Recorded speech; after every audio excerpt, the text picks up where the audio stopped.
I'll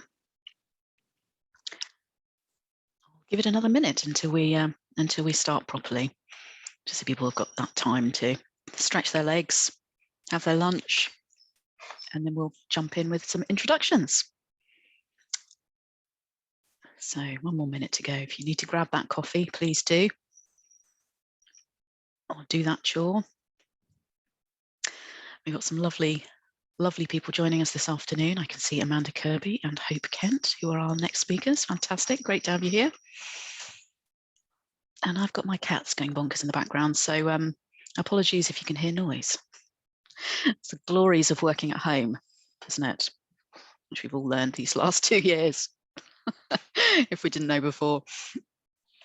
All right, okay, so it is 12:30. I think we'll kick off gently.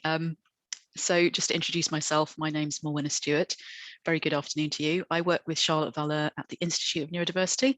I manage the UK part of the charity. We're a very young startup charity, but we've got big plans. And part of today is that's part of our big plan, is to have these kinds of events with many wonderful partners that we work with. So I am moderating and introducing people today. So this afternoon, we also wanted to just kind of give a bit of an intro to the conference overall, just in case anybody is joining us for the first time today. And that's to kind of give a bit of a background, which is to say that the conference is aiming to start a strengths-based conversation about neurodiversity in the criminal justice system, which has been a little bit lacking.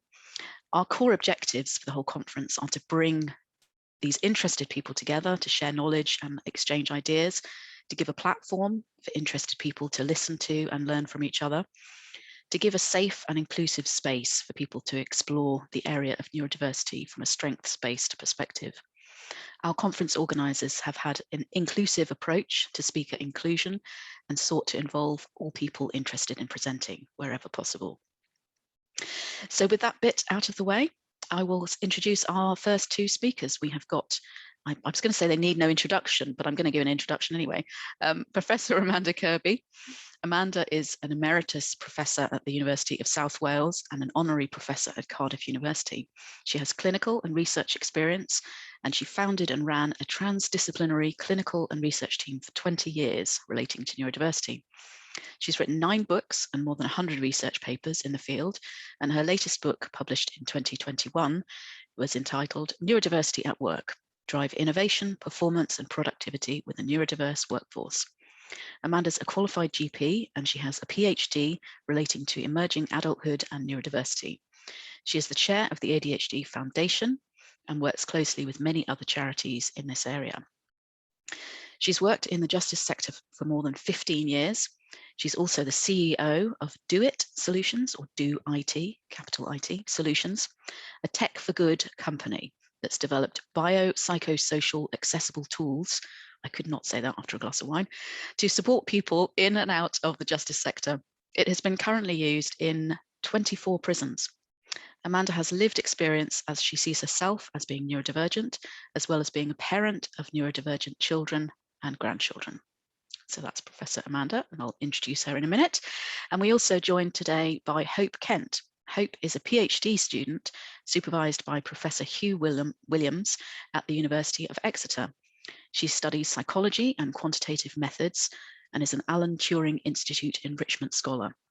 Her current research aims to understand how neurodisabilities impact children and young people at risk of school exclusion and contact with the criminal justice system. She's a member of the Neurodisability and Law Enforcement GLEPHA, G-L-E-P-H-A, Special Interest Group, and the UK ABIF, Criminal Justice Acquired Brain Injury Interest Group. She's also the UK Policy and Research Director for PINK, P-I-N-K, concussions, and advocates for improved care for women in prisons who are often victims of domestic violence. So some really amazing credentials there. So very big welcome to Amanda and Hope. I will pass over to you. Thank you very much. Could you just give me the potential to share the screen, please, if that's possible? I think that's probably with our organisers, isn't it? Hopefully they will do that magic behind the scenes. Is that happening? Wonderful, thank you. Thank you very much. Just waiting. Thank you very much for the introduction, Morana. And I'm just waiting for that to come up and happen. Nothing happening yet.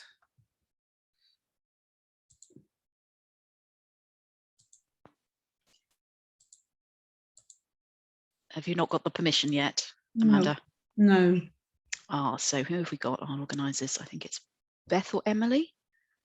Are you able to make sure that Amanda can do that? Just try there now. Oh, lovely. Thank you very much. That's wonderful. Yep, perfect. There's always that anxious moment before you start sharing your screen. Okay, so good morning, or good afternoon, everybody. We're doing this as a sort of presentation in two halves and we've got too much information in too short a time. We're going to try and cover quite a lot. So we're talking this afternoon about neurodiversity and adversity, an interwoven pathway.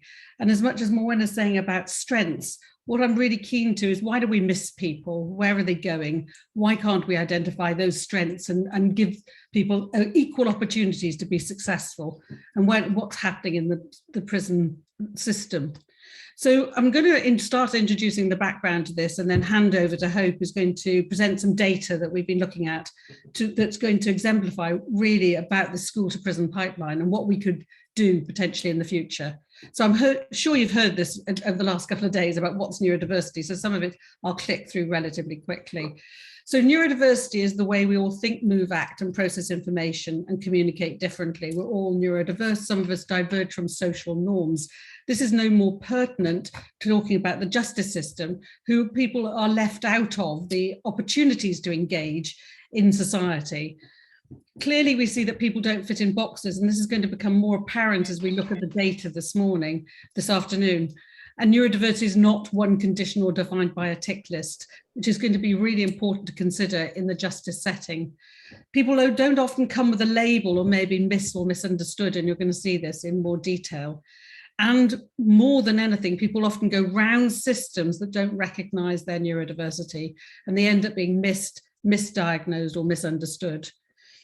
The other challenge we've got, that's why I like the neurodiversity framing, it's an opportunity for a shared language, is the terms often mean different things to different people, different professionals, and end up in data and support confusions.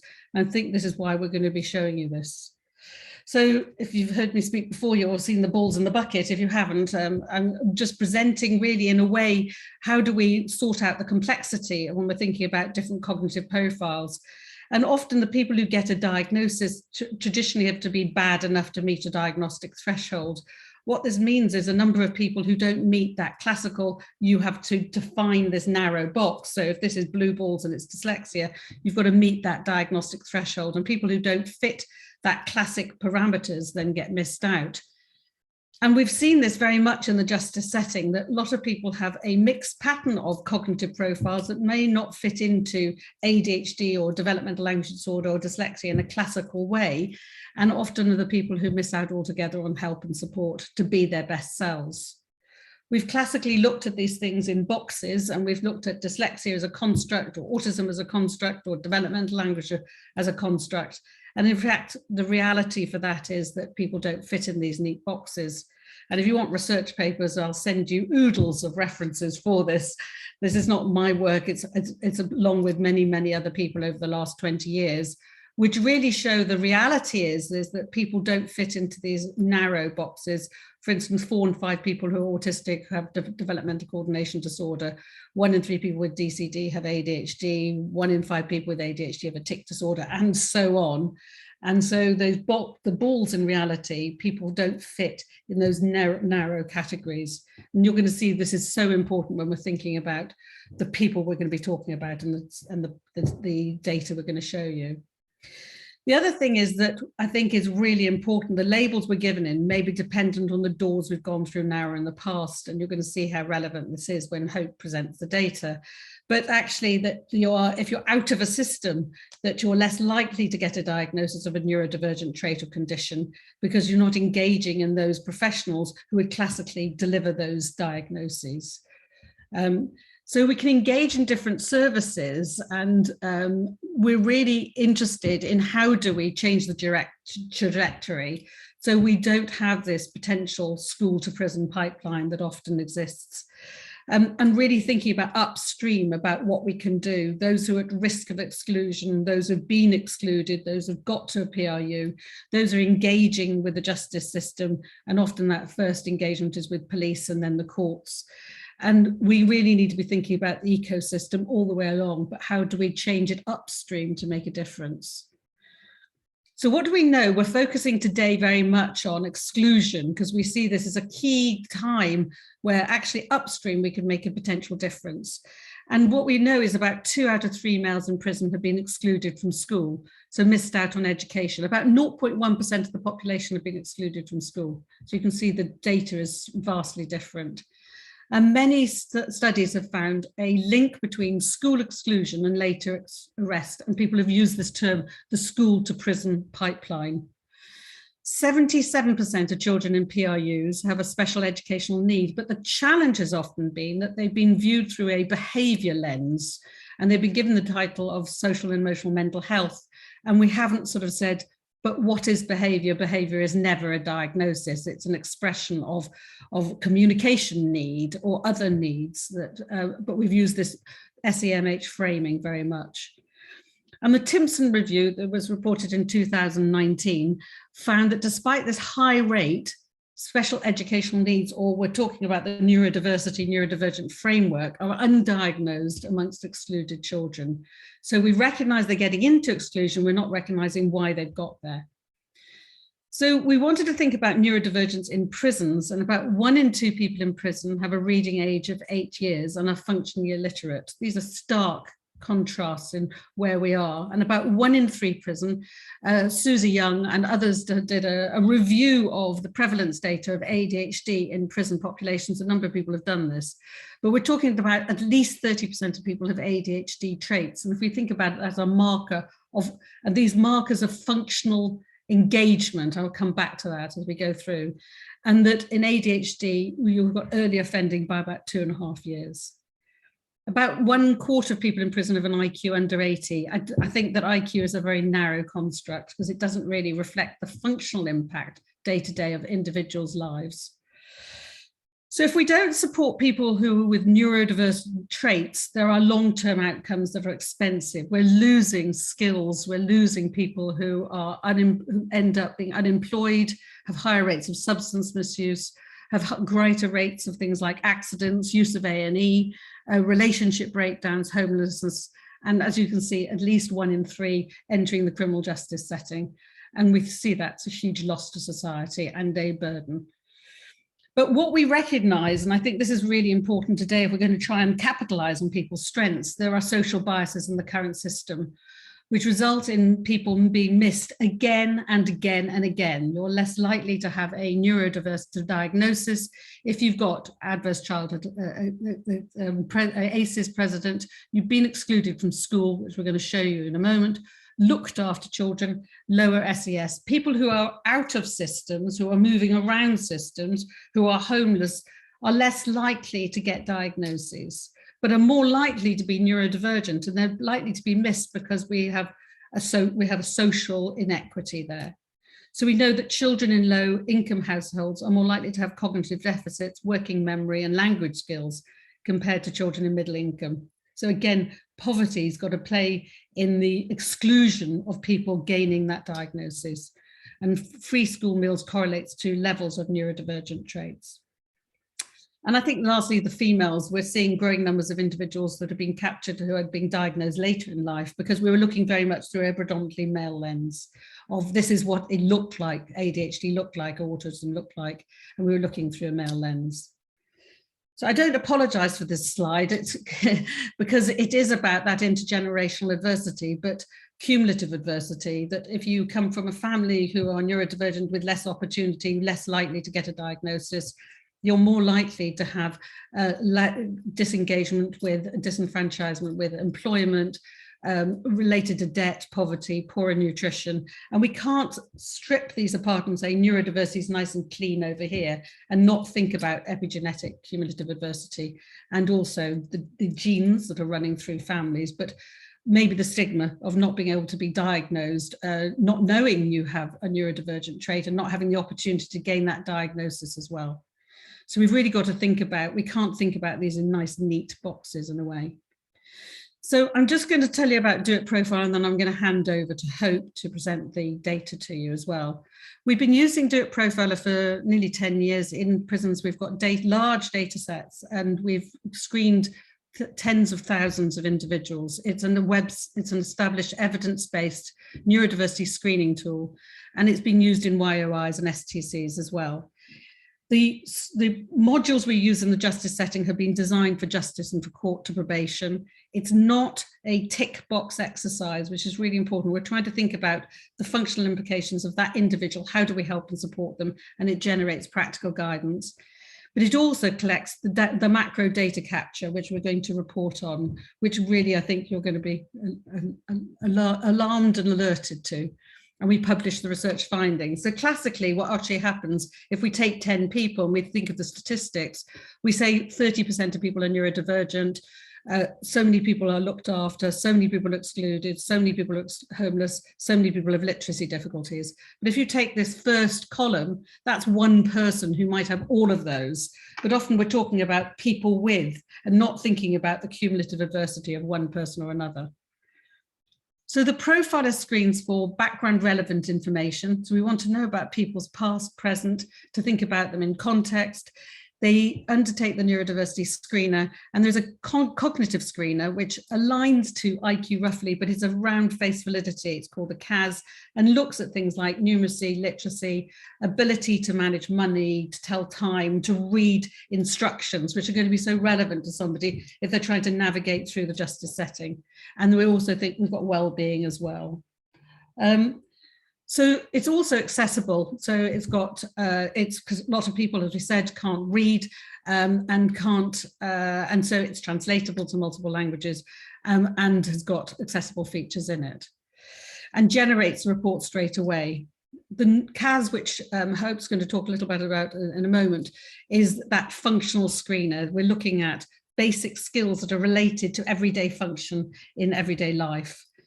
And what we can see already is that when we look at CAS scores and individuals in this cohort we're looking at, they are worse in individuals who are looked after. So those, and when we look at things like reading skills, worse than in looked after distinct groups, and there are no neat boxes. So we see that screening in isolation, if you're only asking questions about neurodiversity and not thinking about that broader concept of the individual, we're going to miss out completely. So I'm going to hand over to, we're going to try and see, could you give Hope the screen, and I shall stop sharing. And we're going to slickly hand over now, we hope. Thanks, Amanda. Trying to make sure this is as smooth as possible. But yeah, so hopefully you can see my slides now, and I will pick up where Amanda just left off. So as Amanda alluded to, we'd like to present some findings today from our study about school exclusion.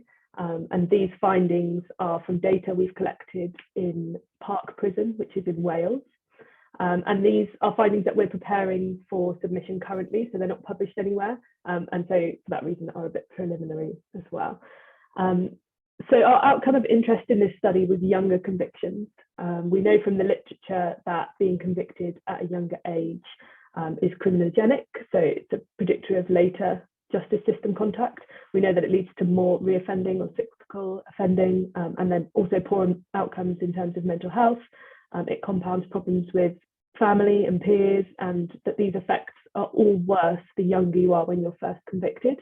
So that's the outcome that we were really focused on in this population. And we wanted to ask 3 important research questions. So firstly, whether school exclusions are associated with being convicted at an earlier age amongst adults in prison. Secondly, whether referral to a PRU, so that's a pupil referral unit, for anybody who's not familiar with the term, whether that amplifies risks above normal exclusion, where somebody just spends time at home. So pupil referral units referrals are indicative of sort of a more severe form of exclusion. Children can be referred there for like short-term placements or long-term placements, and they can be full or part-time, but they do represent spending time away from mainstream school, often for long periods of time or complete permanent exclusions. So finally, we also wanted to ask how neurodisability impacts age of first conviction and whether school exclusion plays a role in that relationship. So our sample was just over 3,000 convicted male adults in Wales. They completed the DOIT profiler as part of their usual practice in Park Prison, sort of in the first few weeks of arrival there. We found that 65% of the sample had been excluded from school at least once. So as I touched on before, our outcome of interest is age at first conviction here, and that was retrospectively reported by our participants. So it's known in the literature, as Amanda said, that multiple school exclusions confer a greater risk of later arrest. So our findings showed that those who'd been excluded from school once, 2 or 3 times, or 4 or more times were first convicted 3, 5 and 6 years younger than their counterparts who'd never been excluded retrospectively. So that's a statistically significant finding, and we thought it was a really quite striking finding. And it's worth noting as well that all our analysis controlled for current age, which was really important because the justice system and exclusion policies have changed over the lifespans of these prisoners who were between 18 and sort of 70-ish years old. So just to show you this visually, we think this graph is really striking as well. So you can see along the bottom are the interval age bands collected for the age at first conviction. So before the age of 12, between 12 and 13, 14, 15, 16 and 18, 19 and 24, and 25 and older. And to draw your attention to the sort of colour chart at the bottom there, you can see that it shows you the proportion of each age band who were excluded from school. Never, once is that sort of light grey, 2 to 3 times that medium grey, and then 4 or more times that really dark grey. So what you can see here is that the majority of those who were convicted before the age of 12 were excluded from school 4 times or more, and that darker colour gets smaller as we go through the older first convictions, and those who were convicted at 25 or older, the majority of them had never been excluded from school. So it really illustrates to you how school exclusion is a risk factor for these really early convictions, which are potentially more harmful. We also wanted to look at the pupil referral unit referrals. So we found that adults who are in prison who'd spent time in a PRU as children were first convicted 6 years younger than those who'd never been excluded at all, and 2 years younger than those who'd been excluded but never spent time in a PRU. So in line with our sort of hypotheses, the PRU referral is conferring additional risk of early convictions, and it represents a more severe form of exclusion. And there's lots of reasons behind this that we haven't really got time to go into in this presentation, but it indicates that PRUs are an important place for prevention and intervention to happen. And Amanda and I have got some more research going on at the moment in this field, so definitely watch this space for more findings about PRUs. So finally, bringing neurodisability into the picture, we screened for those functional skills on the CAS, which we used as a proxy for neurodiversity. As Amanda said, that's a really functional screener for everyday skills that people need to navigate life in the justice system. We found that a 1 standard deviation decrease in score on the CAS, so being 1 standard deviation below the mean score there, meant being half a year younger at first conviction. So that's, again, a really big, important finding. And then we found that this relationship was partially mediated by school exclusion. So what we found specifically is that school exclusion explains 50%, so half of this effect of neurodisability on age of first conviction. And we think that's just such an important story. So the children with neurodisability are being convicted earlier anyway, but half of that relationship is being explained by school exclusion in a sample of convicted adults. So yeah, we're really excited to do more work in this area.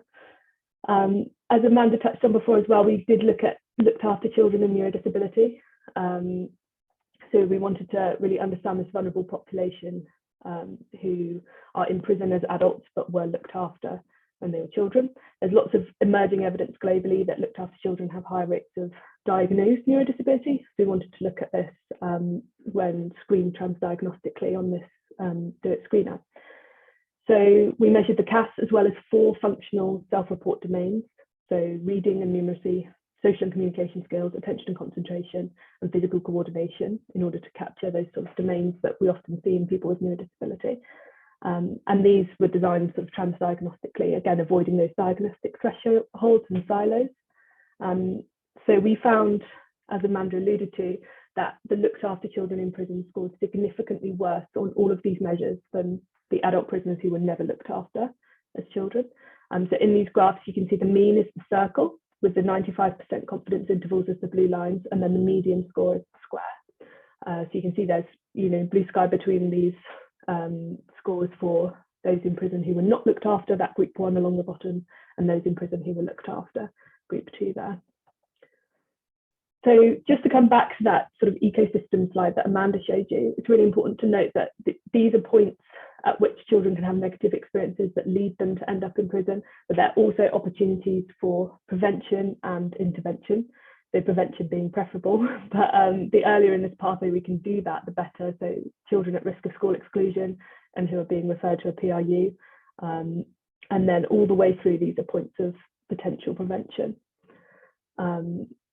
So there's lots of places we can initiate real change in these pipelines. We do advocate for transdiagnostic screening to make sure no one's missed, just because they don't hit the threshold for one particular diagnosis and then miss out on a pathway. And we'd like to see also improved training programs for staff throughout these systems to help them understand neurodiversity. And lots of research sort of highlights the damaging experience of neurodivergent children in custody. So specialist support for children in school is really important to prevent them ending up there, and supporting teachers to make meaningful relationships with children as well, where the vulnerability is really understood as opposed to just seeing behaviour as a diagnosis. So just very briefly as well, we know that prison settings are often challenging, so busy and noisy wings, cell sharing changes to routine, and that neurodivergent people have worse outcomes there in terms of higher levels of restraint, bullying, feeling scared, and poor mental health outcomes. And that interventions aren't really currently designed for neurodiverse people. They're often based on cognitive behavioural therapy techniques that focus on acceptance of personal responsibility for offending, and this isn't really appropriate for people with neurodiverse conditions who would often benefit a lot more from programs that teach coping strategies or self-regulation skills, rather than this sort of acceptance. And as a result of that, again, that rehabilitation isn't happening, and we're finding people being trapped in a castle web or a cycle of reoffending.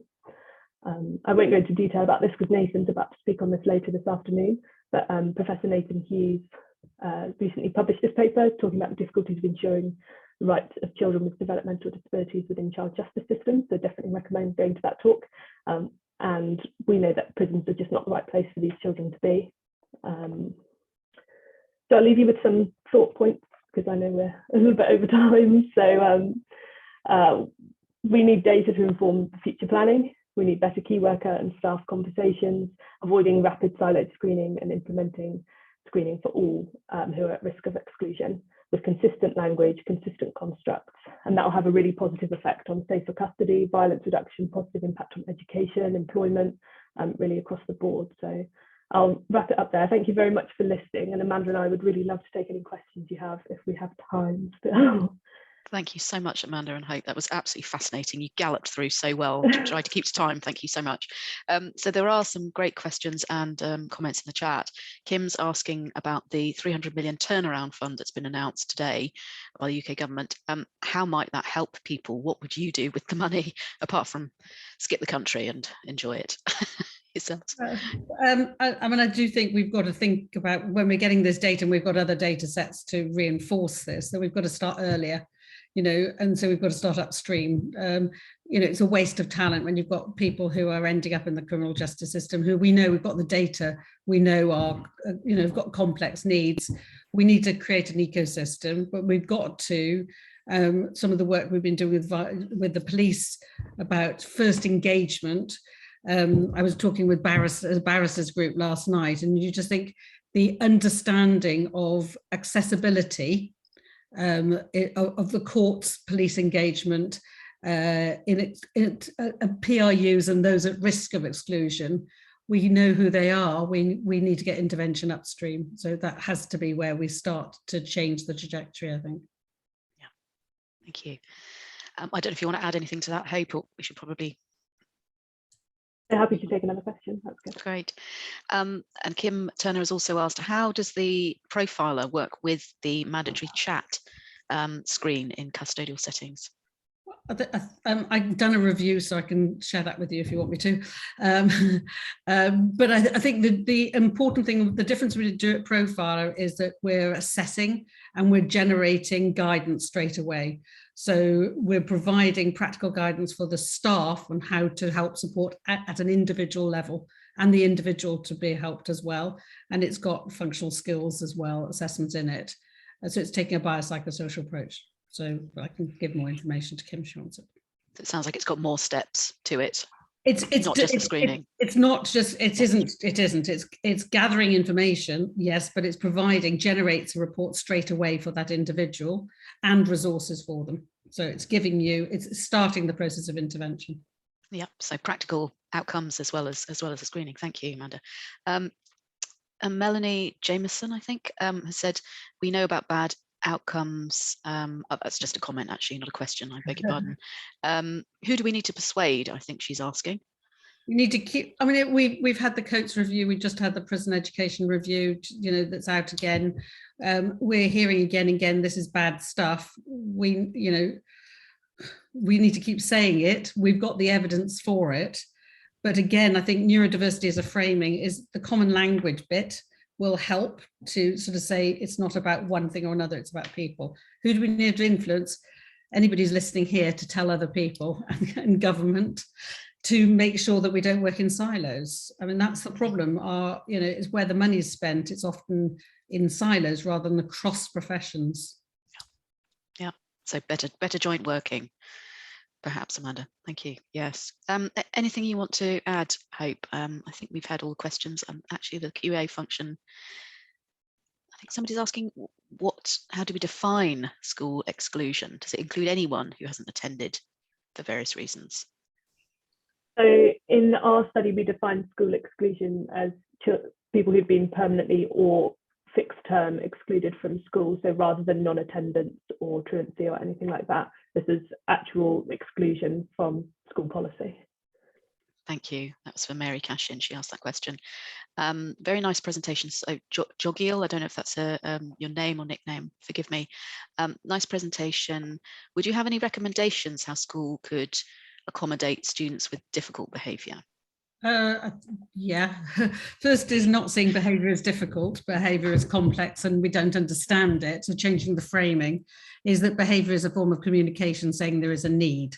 So I think what we need to do in school is to provide training for teachers to understand what that might be and to raise awareness around neurodiversity as maybe one of the reasons. We can't focus high rates of ADHD, high rates of DLD and youth justice, for instance, developmental language disorder.